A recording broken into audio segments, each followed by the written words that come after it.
All right, book of John, chapter 10, title of today's message is, This is the Good Shepherd. This is the Good Shepherd. Have you ever asked yourself, how did I get here? Maybe it was a circumstance of life, or maybe you just were driving somewhere and you got completely lost and you asked yourself, how did I get here? Maybe you're like this sheep. There's a lamb, there's a sheep on top of the truck, guys. Like, Sheep is grooving on top of that bus. Like, honestly. I mean, let's be honest. How did a sheep get on top of a tractor trailer in the middle of traffic? I have no idea. But I think it's hilarious. All right, another question. Have you ever personally attacked someone that did absolutely nothing to you? I have.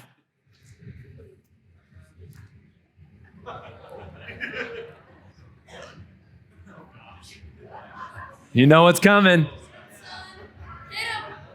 Boom! What did that poor guy do to that sheep, man? We don't know. Maybe that was legit. Maybe he needed that. I don't know. All right, how about this? Have you ever made a bad decision and then immediately made the same bad decision?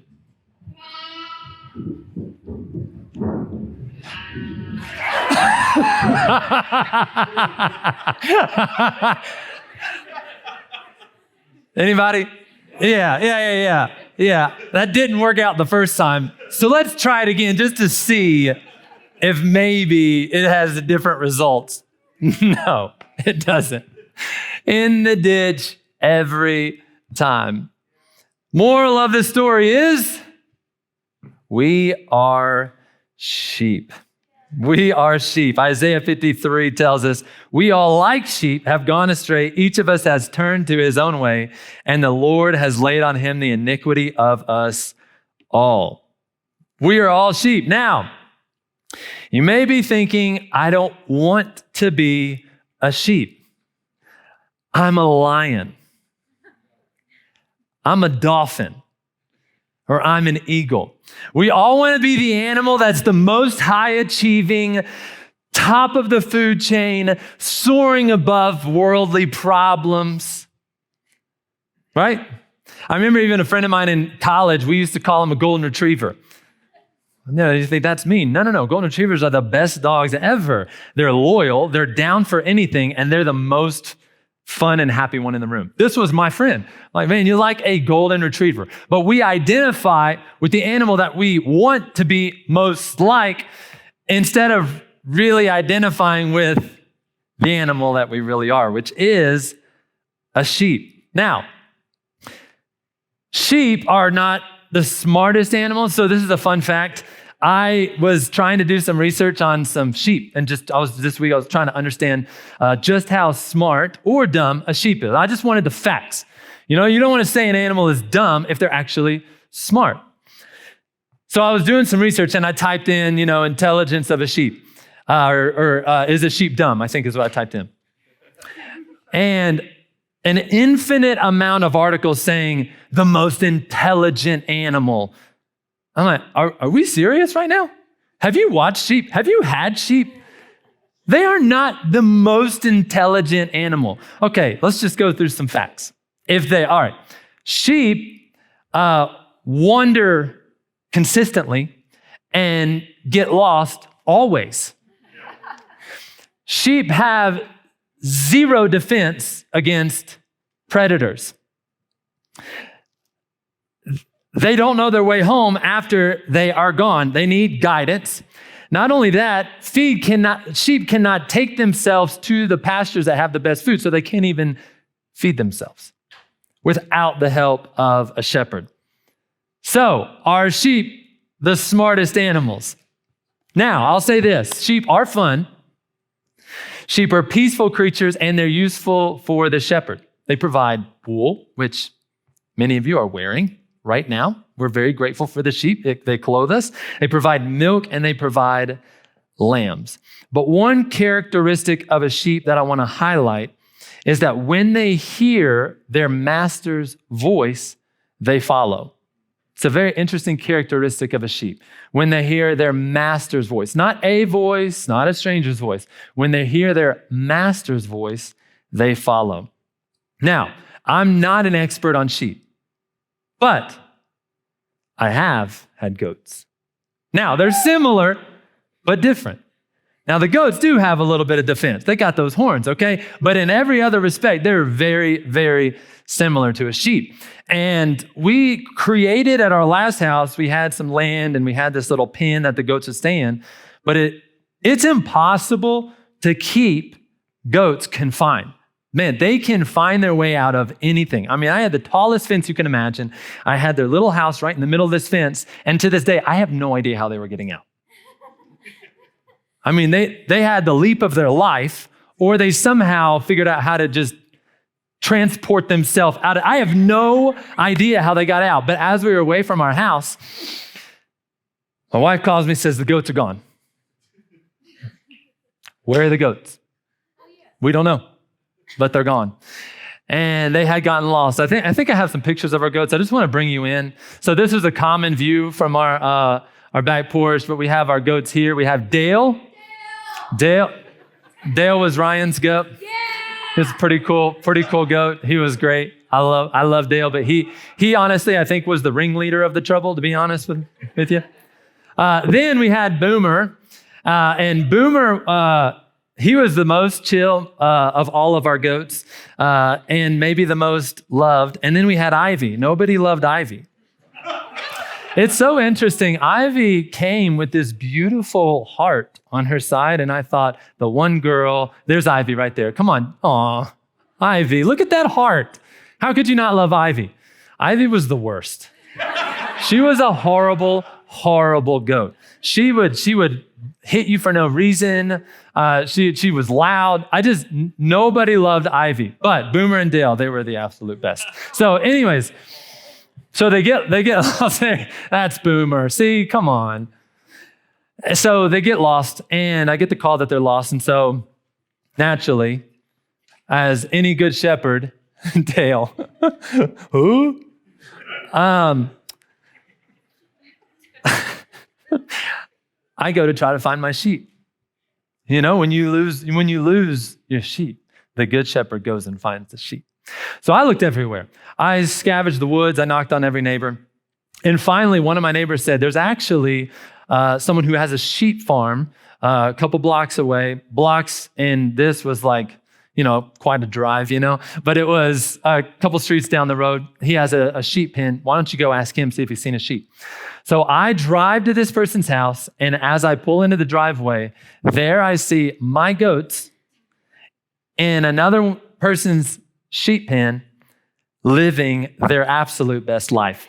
I remember as soon as I pulled in, I almost felt bad taking them out of here because it had waterfalls. It had this beautiful, giant, huge Great Pyrenees dog standing right in front of it, protecting it, had a bigger fence, and it had a much better shepherd than me because my guess is this guy has not lost his sheep. But here I am saying, I'm sorry, I lost my sheep. I'm not the good shepherd. I'm very average Joe shepherd, but can I have my sheep back? Jesus is the good shepherd. Jesus is the good shepherd. Unlike me and many others who are below average sheep herders and caring for our sheep, Jesus leaves the 99 to go find the one. Matthew 18:12 says, if a man has 100 sheep and one of them wanders, what will he do? Won't he leave the 99 others on the hill and go out to search for the one that is lost? Jesus loves his sheep. He knows his sheep, and he chases after his sheep. In John 10, 1 through 30, this is what we're going to see. We're going to see really a continuation from last week's message. So this, although it's a different chapter, it's the same day, same time, same story. It's a continuation of the same narrative here where he had healed a blind man. The Pharisees got bent out of shape about it, got really mad, got really upset. And here we see another interaction where the Pharisees are coming to Jesus, and he is going to do his very best to give a very clear illustration of who he is. He's going to say, all right, come on. I've tried many different things. I'm the light, I'm the bread, I'm all this and the Son of Man, but I'm going to try to do it one more time. Here we go. I am the good shepherd. And so here we see Jesus give 3 I ams in chapter 10. The Pharisees at this time still didn't understand, and they weren't really trying to understand. They weren't trying to see. Their eyes were totally blind to who Jesus was. They not only didn't understand and were not trying to understand, they hated Jesus, so much so that they wanted to stone him and kill him. So in a very intense atmosphere, this is the story that Jesus shares, that he's the good shepherd. 3 key statements. The first statement he says is, I am the gate. I am the gate. Before I read this passage, I want to give you the big idea. The big idea is this: the key to receiving the benefits of the good shepherd is in staying in close proximity to him so that you can know him and identify his voice. That's the big idea of what we're talking about today through these 3 I am statements. Number 1, I am the gate. Let's read this together. Let's do the first 10 verses. Truly, I tell you, anyone who doesn't enter the sheep pen by the gate, but climbs in some other way, was a thief and a robber. The one who enters by the gate is the shepherd of the sheep. The gatekeeper opens it for him, and the sheep hear his voice. He calls his own sheep by name and leads them out. When he has brought all of his own outside, he goes ahead of them. The sheep follow him because they know his voice. They will never follow a stranger. Instead, they will run away from him because they don't know the voice of strangers. Jesus gave them this figure of speech, this illustration, but they did not understand what he was telling them. Jesus said again, truly, I tell you, I am the gate for the sheep. Could Jesus be any more clear? This illustration is about me. All who came before me are thieves and robbers, but the sheep didn't listen to them. Again, I will tell you, I am the gate. If anyone enters by me, he will be saved and will come in and go out and find pasture. A thief comes only to steal, kill, and destroy. I have come so that they may have life and have it in abundance. So what is Jesus trying to say when he's saying, I am the gate or I am the door? Well, to give you a little bit of context into what a shepherd might do, a shepherd, when they are herding their sheep, they, especially for the night, they would take them into the sheepfold. And in the sheepfold, it could be a cave, something with some walls. It could be a shed. It could be a pen. But what the shepherd would do is they would herd them into the sheepfold, and then the shepherd would lay down at the entrance and the exit, and the shepherd would be the gate. Now, why is that important? Well, one, it's important because that way, if a sheep were to get out, a sheep would have to do what? Cross over the shepherd. It's also important because what did I tell you earlier about the sheep? They have no way of defending themselves. In fact, these sheep have one instinct. It's called flight, and it's full of fear. In the presence of a predator, they do the exact opposite of what they're supposed to. They actually turn, run, and cower, putting themselves in perfect condition to get attacked by a predator. So a good shepherd would stand at the gate and be the gate, not only to protect the sheep from going out, but to protect the sheep from intruders, robbers, thieves, and wolves that would try to come in and steal away, kill, or destroy. Have you ever heard the phrase, over my dead body? This is the epitome of the shepherd. The shepherd is saying, these are my sheep. If you want to get to my sheep, over my dead body. If you remember, King David before he was a king, he was a shepherd. And he was a pretty good shepherd. Lions and tigers and bears. This is King David as a shepherd. This is what he said in 1 Samuel 17. Your servant has been tending his father's sheep. Whenever a lion or bear came and carried off a lamb from the flock, I went after it, struck it down, and rescued it from its mouth. If it reared up against me, I would grab it by its fur, strike it down, and kill it. Now, how many of you are wanting to sign up to be a shepherd? You mean I get to put my life on the line with lions and bears and people that want to kill the sheep? Sign me up. What I want you to see is that a shepherd is no small task. When you think of a shepherd, you almost probably have a mental image of like a shepherd kind of walking in a field, just with a staff strolling through the green meadows. Here, sheep, sheep, sheep. No. Predators were out to get the sheep. I mean, it took incredible amount of strength, incredible amount of bravery and courage to want to step into the role, and high responsibility to want to step into the role to say, these are my sheep. So not only would we maybe not want to sign up for that, this is who Jesus is. It's as if to say, when Jesus says, I am the gate, I am the door, it's as if Jesus is saying, if you want to get to them, you're going to have to come through me. I am the door. These are my sheep. Now, we can't see the door. We can't visually see him as the gate, but in the supernatural, just know that whatever the enemy tries to come at you, you got a good shepherd standing at the door, fighting for you.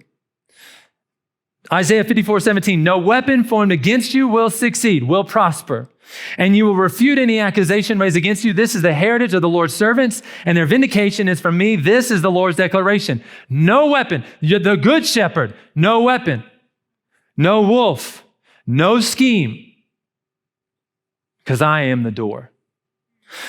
Romans 8:31, what then are we to say about these things? If God is for us, who can be against us? If God is the door, who can get to the sheep? Then we see Romans 8:35-37. Who can separate us from the love of Christ? Can affliction or distress or persecution or famine or nakedness or danger or sword or lions and tigers and bears? As it is written, because you are being put to death all day long, we are counted as sheep to be slaughtered. No, in all these things, we are more than conquerors through him who loved us. Jesus is the door. He's the good shepherd who stands watch, who says, if you want to get to them, you got to get through me. And guess what? You can't get through me. Though the world may come against you, I got the good shepherd. When my flesh is weak, I got the good shepherd. And when the enemy wants to take me out, I got the good shepherd. The good shepherd is the door. Now, what this is specifically speaking to, and he's trying to make this hyper clear to the Pharisees, and I want you to see this. When he's saying, I am the door, I am the gate, he's wanting to bring hyper clarity by saying that you should know who I am. It was made perfectly clear to you in the Old Testament who I am. It was prophesied in Ezekiel 34:23 that the Messiah would come, that he would be the great shepherd. Everything that was said of me is becoming true. This should be clear and plain. I've come in through the front door. I am the door, and you still don't see it.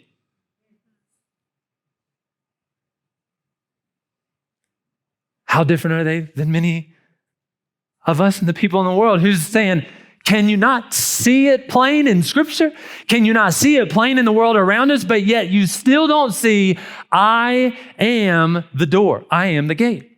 I in my home, I sleep at the side of the bed closest to the door. Anybody else in the house today? That's just, you post up there. That's your spot. Why do I do that? Well, because the door has zero intimate relationship with my family. The door is just something that was bought and purchased, meant to fulfill a singular purpose that could easily be overcome by an adversary. On the contrary, I have committed my life to these people, to protect, to love, and to serve them. They are my family. And if anything is going to come into that door, they are going to be met with a much more intense aggressor than they realized. They will make it 1, maybe 2 steps before that fight is over. Why? Because I love my family and I'm committed to my family. Do I trust the door? To a certain extent. But I'm the door in the Manuel house. Nobody gets through me if they want to touch my family. Come on. Any protectors in the house today going to say, I'm the door. That's what Jesus is saying. The hired hand, the servant, they're doing it for money. He's specifically referencing the Pharisees here. They're doing it for money, and when it gets bad, they're gone. But I have a love relationship with you. I know you, you know me, and he goes even one step further to say, not only will I protect you, but I lay my life down for my sheep. Now, that's good news for somebody, because you may be thinking, I don't know anybody that would lay down their life for me. Jesus laid down his life for you. He loves you that much. He loves you that much. A thief comes only to steal, kill, and destroy. I have come that they might have abundant life. The enemy has 0 positive plans for your life, only downsides. Only chaos, only destruction, only death. Anything that the enemy brings against your life is bad. And it's destructive. Good things come from God. Not only good things, but the best things. He says that I come that you may have life and have it in abundance. Jesus does not just give you a satisfactory life. He doesn't just give you a manageable life. And he absolutely does not give you a common life. He gives you an abundant life, a fulfilling life, a joy-filled life. How many of you want to live an abundant life? Find Jesus. Stay in close proximity to your shepherd. Rest in the arms of your shepherd. Lean against the leg of your shepherd. Listen close to the voice of your shepherd, and you will find abundant life. He says, I'm the good shepherd, and he makes it as clear as possible in verse 11. He literally says, I am the good shepherd. The good shepherd lays down his life for the sheep. The hired hand, since he's not the shepherd, doesn't own the sheep, leaves them and runs away when he sees a wolf coming. The wolf then snatches and scatters. This happens because he is a hired hand and he doesn't care about the sheep. I am the good shepherd. You notice that he's just trying to reiterate something when he says, like, I am the door. Also, I am the door. Here we see again, I am the good shepherd. Also, I am the good shepherd. There's something that he's trying to communicate to the people here. I am the good shepherd. I know my own, and my own also know me. Just as the Father knows me, and I know the Father, I lay down my life for the sheep. But I have other sheep that are not from this pen. Again, this is Jesus specifically speaking to the Jews, the Pharisees, where he's just saying, the Gentiles. I have them as well that are going to be brought into the sheepfold, and they're going to become one in Christ. I must bring them also, and they will listen to my voice. Then there will be one flock, one shepherd, one flock, one shepherd. This is why the Father loves me, because I lay down my life so that I might take it up again. No one takes it from me, but I lay it down on my own. I have the right to lay it down, and I have the right to take it up again. I have received this command from my Father. You have two types of sheep that are without a shepherd: lost sheep and dead sheep. And this was all of us prior to knowing the Good Shepherd. Lost sheep, dead sheep. We see this in Matthew 9:36. Let's see what he says. When he saw the crowds, he had compassion on them because they were distressed and dejected like sheep without a shepherd. In other translations, Jesus describes sheep without a shepherd as distressed and dejected, weary and scattered, confused and helpless. That's us without a shepherd. That's us without a good shepherd. Can't hear the good shepherd? That's us. Lost without a shepherd? This is us. There is no thriving. There's no impact, kingdom impact. There's no abundant life apart from the good shepherd. I'm hoping to make this as abundantly clear as possible. We all are sheep, and we are all very blessed when we have a good shepherd, and we are all in desperate need of a shepherd. Life apart from the shepherd. There's three ways you can respond to life apart from a shepherd. One is rejecting the good shepherd. This is saying, I don't believe. I don't believe. I choose to be a sheep without a shepherd because I don't believe in the good shepherd. I don't believe Jesus is who he says that he is. So I reject the good shepherd. That's one option. The next is neglecting the good shepherd. You want to live a life apart from the shepherd? Neglect him. Neglect. I don't listen to his voice. I don't listen to his word. I don't pray. I don't listen in prayer. I am neglecting the Spirit. And then the final is replacing the good shepherd. So you're either abandoning, you're either rejecting, you're neglecting, or you're replacing the good shepherd. What do I mean by this? This is you saying, I am the good shepherd. I don't need a good shepherd because I'm pretty good at guiding myself, feeding myself, protecting myself. I'm pretty good at understanding spiritual reality on my own. I don't need Jesus. And so you become the small g, small s, good shepherd. This is replacing Jesus. This is what he speaks of when he's talking about some false prophets, some bad shepherds, bad teachers. And he's specifically referencing the Pharisees. He says, gives some depictions of what a bad shepherd and a good some contrast of a bad shepherd and a good shepherd. The role of a shepherd is the good shepherd is this. A good shepherd leads, feeds, guides, and protects. A good shepherd leads, feeds, guides, and protects. If you want to put it in its most basic, simplest forms. I believe this is the role of an under shepherd as well, but this is the role of the good shepherd. He leads us. Nowadays, in the USA, we drive our sheep places. But when they were walking, at the time when they were walking their sheep, the shepherd would always lead the sheep and the sheep would follow the good shepherd. So are you being led by the shepherd? 2, the shepherd feeds the sheep. They feed the sheep when he says, I am the bread. They feed the sheep on the good word of the gospel, the good word of the Lord. So are you feeding on the word of the Lord? They guide. When they don't know what path to choose, the good shepherd leads them in the path of righteousness for his name's sake. And then finally, they protect. No weapon formed against me shall prosper because I got a good shepherd. The thief takes lives, the shepherd gives it, rich, full, and abundant. It can start now and it lasts for eternity. All right, finally is the Son of God. Son of God. These are the I am statements that he gives.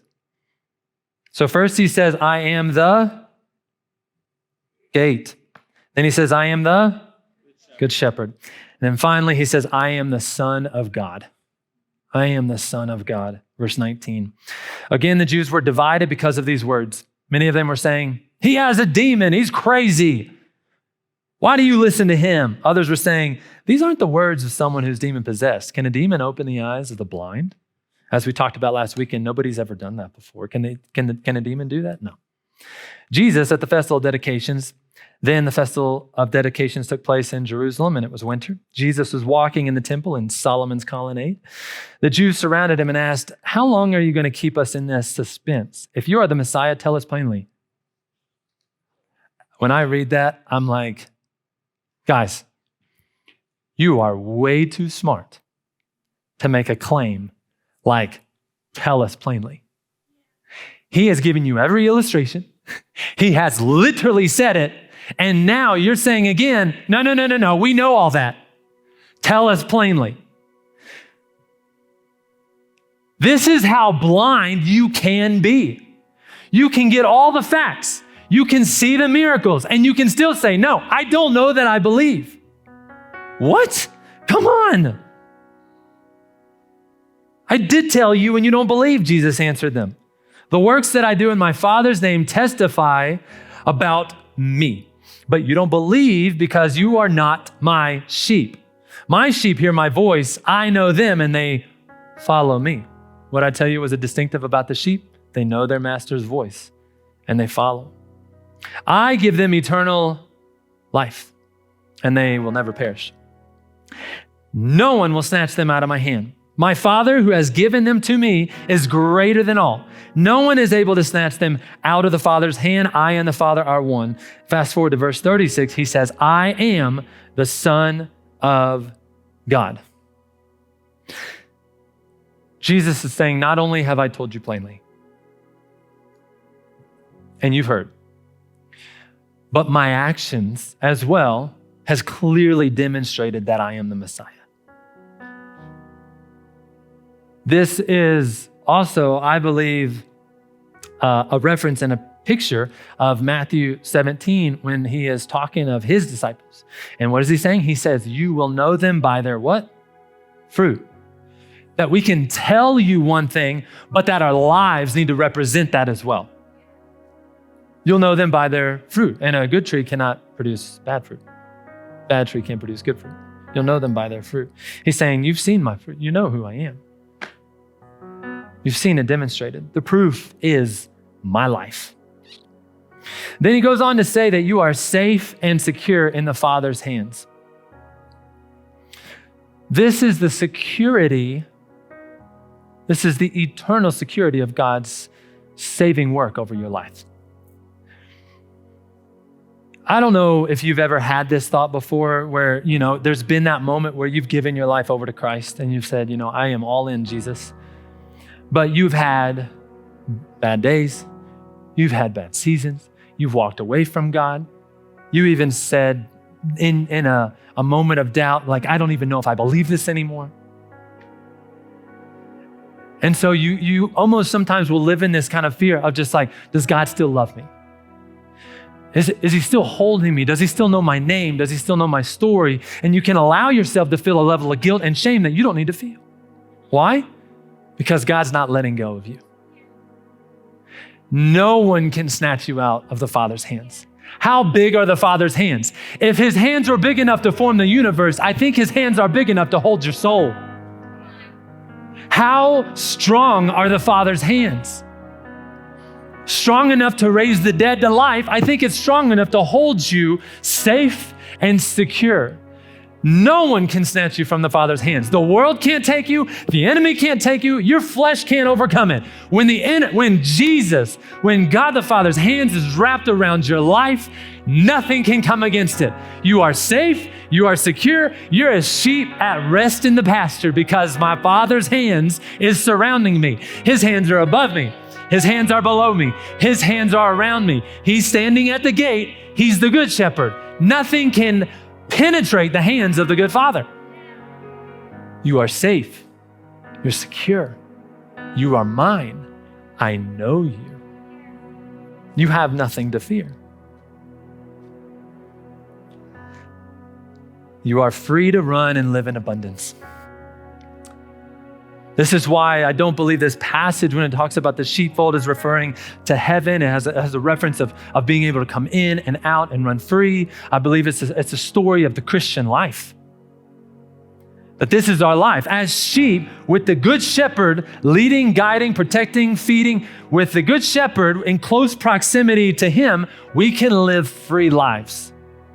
Free. Maybe even for some of you, you're saying, I'm living in bondage over lust. I'm living in bondage over addiction. I'm living in bondage over broken relationship. I'm living in bondage in every area of my life. I am chained to this thing. No. When you have the good shepherd, there is freedom. Freedom. Freedom to come and go. He leads us to good pastures. This is the picture of the coming and going in verse 9. Sheep don't look over their shoulder.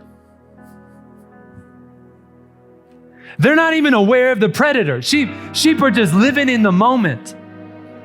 As followers of Jesus, when you're close proximity to the good shepherd, you're not looking, maybe the enemy, maybe that was the devil.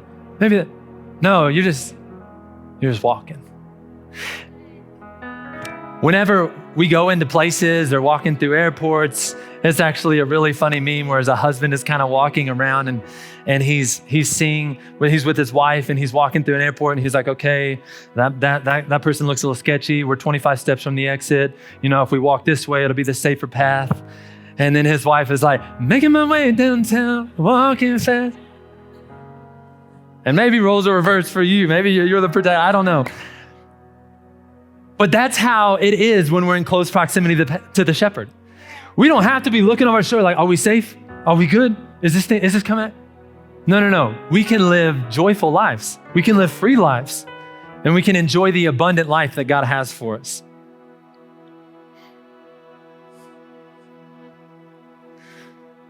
All right. The hired hand does it for money. References the hired hand. Hired hand does it for money. The good shepherd does it for love. The hired hand does it for money. This is the Pharisees, abusing their power, manipulating the people for their resources so that they can maintain status. This is the scene that was going on here. This is the hired hand. And they do it for money. They do it for status. But the good shepherd does it for love. And because they are his. The hired hand is doing a job, but the shepherd is the owner of the sheep. The safety of the sheep is in the power of the shepherd. Do you recognize his power today? The safety of the sheep is in the power of the shepherd.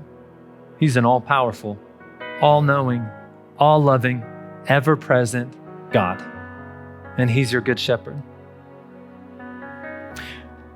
When you come to the realization that he is your good shepherd, as I said earlier, how could you not want to follow him? The sheep hear my voice and they follow me. There's a passage in Psalms 23, a very familiar passage that you know. It says, "The Lord is my shepherd. I have all that I need. He lets me lie down in green pastures. He leads me beside quiet waters. He renews my life. He leads me along the right path for his name's sake. Even though I go through the darkest valley, I fear no danger, for you are with me. I fear no danger. Making my way downtown, walking fast. I fear no danger." Why? Because you are with me.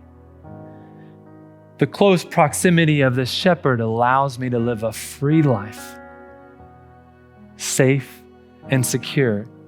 I don't live in fear because I'm that strong.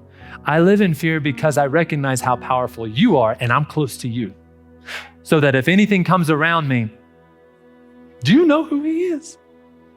Do you know what he can do? You take it up with him. Your rod and staff, they comfort me. In John 10:11, we see God as the good shepherd. Hebrews 13:12, we see him as the great shepherd. And 1 Peter 5:4, we see him as the chief shepherd. So, all this that we know of us being sheep and Jesus being the good shepherd, why would we ever rebel against the authority, the clear teachings and the clear commands and the gospel of Jesus Christ? Why would we ever say, "No, thank you. I'm good"? We should do the exact opposite. God, I'm desperate for more of the good shepherd. Come close. I don't want to spend a second of my breathing life apart from you. I want you next to me in bed. I want you walking with me to work. I want you going with me to the gym. I want to stay in close proximity to the shepherd. The shepherd will never leave you. The shepherd will never forsake you. The shepherd leans in close. He's walking alongside of you. Why would you ever rebel against that shepherd? God, thank you for being close, but on this one, I kind of want to do my own thing. The shepherd's saying, come on, bro. This is not going to end well for you. You can't see it now, but I'm trying to guide you to something beautiful, a great destiny for your life. This is not a good decision, but I really want this decision. It's not a good decision, but I don't know what I don't know. I don't know what I want. I know. Trust me. I know what you need. I know the plans I have for you. Not plans of destruction, but plans for abundant life. The key to receiving the benefits of the Good Shepherd is this: stay in close proximity to him so that you might know his voice and be able to identify his voice. My grandpa was a farmer, and I would go out and visit my grandpa, and he had cattle. Now, I did read this. Cattle and sheep, they're about the same amount of intelligence. And whenever he would go out into his cattle fields, he would call for his cattle. And they could be fields and fields and fields away. And he would go out and he would say, and this is what he would say. I don't know what it means and I don't know how he came up with it. But he would say, "It's a calf. It's a calf. It's a calf." Does anybody know what that means? Is that a common cow call? I don't know. I don't know if we have any cow herders here. I think it was just him. Most shepherds would have their own own tone, their own call done their own unique way, because oftentimes whenever they would go to get water, flocks would all gather together, no branding, or when they were in the field, they would graze together. But all that the master had to do was say, "Scab," and his sheep would come. Why? Because his sheep know the sound of his voice. I want you to see this video, and this is of a master calling his own sheep.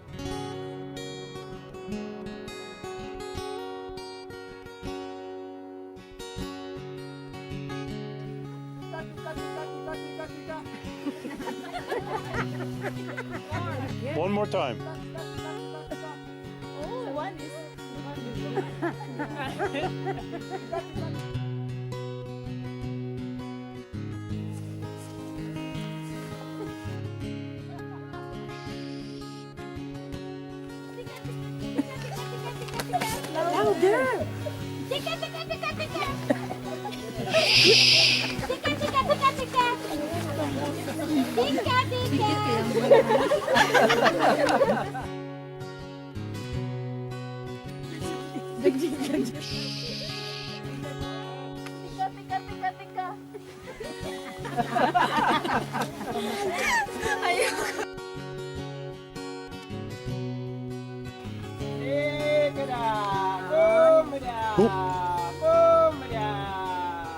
Look at them, look at them.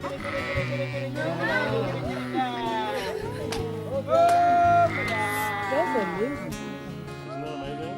They are coming. Oh my God. Woo! Oh my God. I can't believe it. Oh my God. Is he right voice? Oh my God. This is amazing. The sheep don't need to know where they're going because they trust the voice of the master. So many of us are just like, well, if you tell me the destiny, I will maybe make the best decision to choose there. No. He knows where he's leading us. He's the good shepherd. He has a good plan for our lives. It's just a matter of, are we willing to follow him? Not follow other sheep, not put ourselves in the position, other shepherds, and not put ourselves in the position of shepherds, but to know the master's voice. How do we know the master's voice? We lean in to know him through his word. How do we know the master's voice? We lean into communication and prayer with him. We actually say, God, I'm here, I'm listening. Have you ever prayed that prayer? Have you ever said, God, I'm here, I'm listening? God wants to speak to you. It's not a matter of whether or not he is going to speak to you. It's really just a matter of whether or not you're going to be listening. And the more you spend time with the Good Shepherd in his word, in prayer, listening to him, the more clearly you will be able to identify that voice in your life. So when you have a decision coming up, you hear the voice of the shepherd, you're like, I hear you.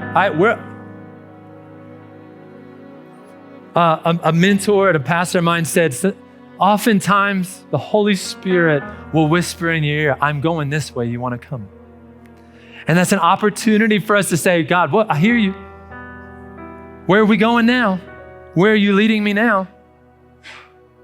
And wherever he leads, can you imagine the impact and how different our lives would be if we acknowledge that we're sheep and we all follow the voice? My prayer is that this church is just like that video. That whenever Jesus calls this church to something, we're all like, bah, bah, bah, like we're like, yes, like wherever he's going, we're walking in that direction. When he opens up the floodgates for us to feed thousands of people in our city, we're like, we don't have the money, we don't have the people, we don't have the resources, but God, you're going there, so I'm going there. We just walk in blind faith to Jesus because we trust the good shepherd. And what does he do? Above and beyond, he provides the needs for that which he calls. He protects for that which he calls. He finishes what he starts. Can you identify the sound of the shepherd in your life? Can you identify the sound of the good shepherd in your life? I could probably go as bold as to say, I don't know that there's anything more important in your life than knowing his voice. Apart from that, lost or dead. I love that it said that the enemy is, he says, confused and scattered. Sheep without a shepherd are confused and scattered. The enemy, and this is why the gathering is so important. Do not neglect the gathering together, as some are in the habit of doing, but meet all the more, encouraging each other in love and good deeds, even as the day approaches. Why? Because the enemy wants to scatter the flock, get them isolated and alone, get them around the predators so that he can snatch them away from the good shepherd. But God is calling us to be a people that stay closely tied together.